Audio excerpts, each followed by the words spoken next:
move on to Nick Smith Jr., who you've probably not had as many games as you probably thought you would at the start of the year due to injuries in Charlotte. I think he's played maybe 7 games now. I've got 4 written down, but I think it's more than that. I think he's played maybe 7 games now, 21 points, 3.5 rebounds, 5.5 assists, 43% from the field, 39% from 3. I guess, again, same question about Amari. What have you learned coaching Nick that maybe you didn't know about him as a player or off the court, that matter, as when you were kind of watching the film back in the summer when he was drafted?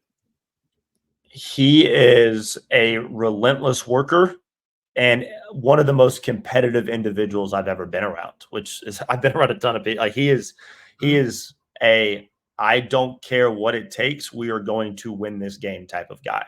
And those are the dudes you love to coach and have on the floor for you. Those are obviously the things that stick out. He's always looking for extra work. He's always getting better. He's always trying to find opportunities to get better. He works with Nick Friedman on the coaching staff in Charlotte, and Nick's obviously done a great job with him, or even dating back to early on in the summer. So, it's been exciting to have him. I don't have the exact numbers off the top of my head, but I believe we're like 8-2 or 8-3 when he's on the floor for us and playing. So he obviously impacts our group in a massive way. He gives us a massive infusion offensively, just from his natural ability to score the basketball. And he's fun to be around. He's got great energy. He's a good kid. Like I said, he works hard. He's competitive. He checks all the boxes that you want for a kid off the court and from a competitive standpoint, a gym rat standpoint. So obviously wish we could have him more because, he changes the dynamic of our group, similar to what Poku does, similar to what Amari does. Like they change the dynamic of our group. Leaky Black's the same thing as a 2-way as well. They change the entire dynamic of our group when they're with us. So obviously wish would have had the opportunity to coach him more, but those things are out of our control. And he's made the most of his opportunities when he's gotten them at times in Charlotte too. But for us, the biggest areas are, we know you can score the ball at a high level. We just got to be more efficient when we do it, right? So helping him understand what that efficiency looks like. We're trying to not take the mid-range game out of his game because I think it's an important piece that he has, and we want him to be himself when he's on the floor. But we are emphasizing more of getting to the rim. His rim rate is not, at a super high level right now, but that's somewhere that we can get because of his speed and athleticism.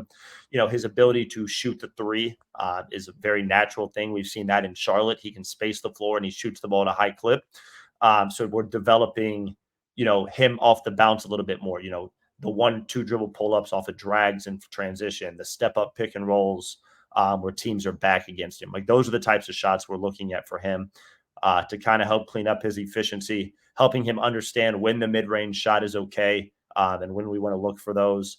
And then the next layer to this is very similar to Amari, is the playmaking piece, right? Like he has a knack for getting in the paint. He lives in the paint. His speed and athleticism allows him to get there almost whenever he wants. So then again, with the efficiency, it's, are you shooting the tough contested pull-up with 18 on the clock? Or are you going to hit your teammate that's wide open in the corner because the defense has to rotate to you? So helping him understand the playmaking piece to that and being a willing playmaker, I think only helps his development. And then the defensive side of the ball, his mentality defensively, us challenging him with guarding high-level guards that are on 2-ways or assignments in the G League every night and keeping them in front, getting into the body and our technique coverage-wise. All of those things are on the table for him. But again, another super young guy, super high ceiling.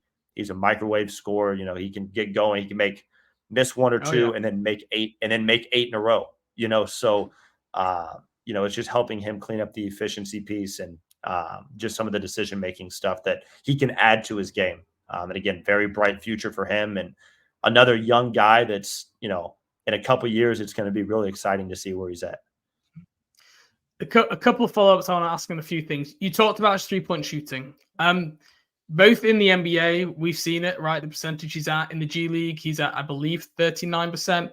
For someone of that age, is he one of the best kind of like pure shooters you've seen of someone on that level of experience?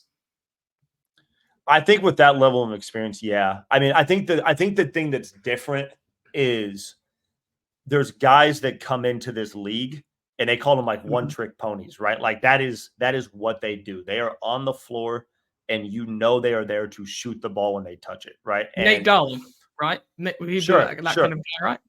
Exactly, right? Like you have so like from like a pure shooting standpoint, there's always going to be guys like that that are in the game and that's what they do. I think Yeah. what brings what is so much different than Nick is he's on the same level of shooting as those guys, but he brings so much more to the table. You know, his ability to handle the ball, his ability to play in pick and rolls, his ability to come off of DHOs, his ability to lead the break and transition. Like it's just his dynamic. Again, I use this word, but like he's very dynamic in that sense. As like when those guys like Nate Darling are on the floor, you close out to their chest, you take away their airspace, and you force them to put it on the ground.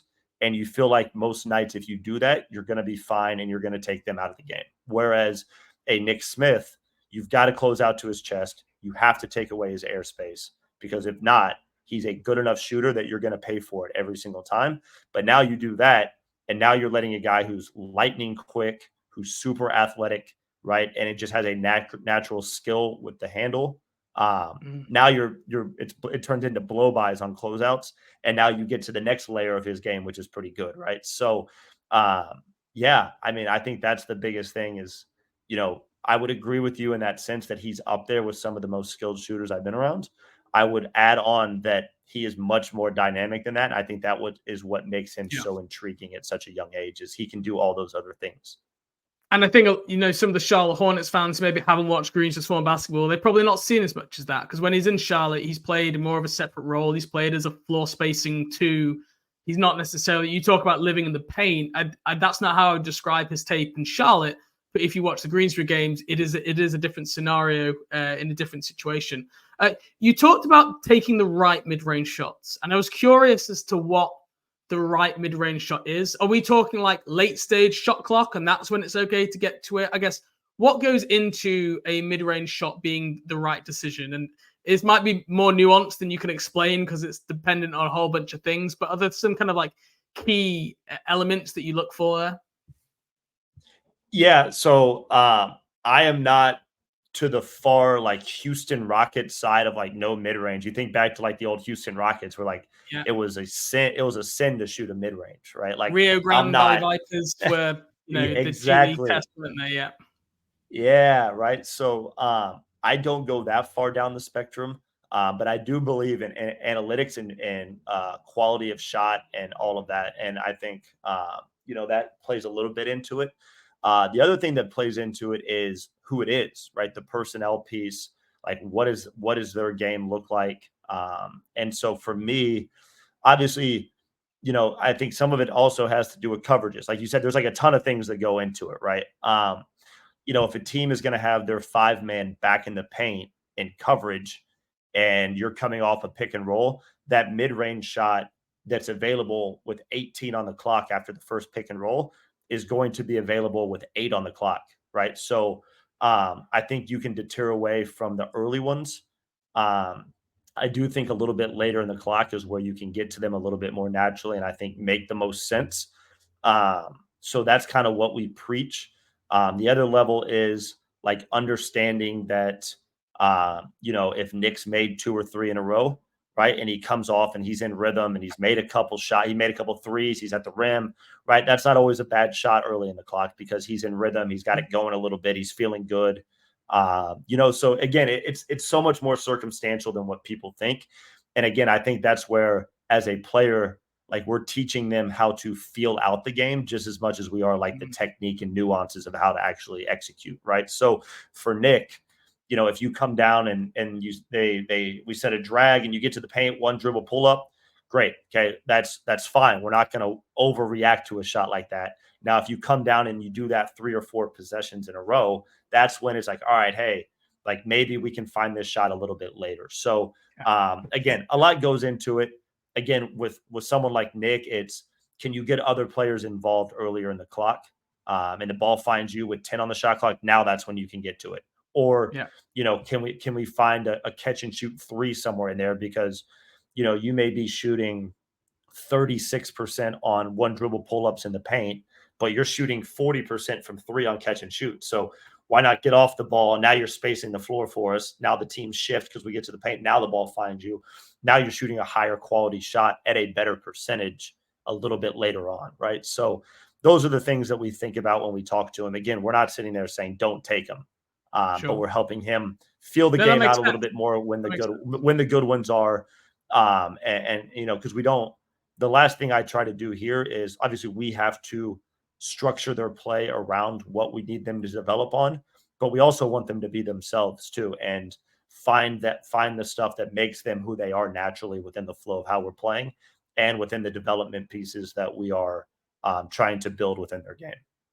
Yeah. And I'm glad I asked the question because, like you say, some of the nuance you talked about there, that's sometimes I think missed by the standard fan watching the game. And I think that gives an insight into those decisions. So yeah, that's good to know.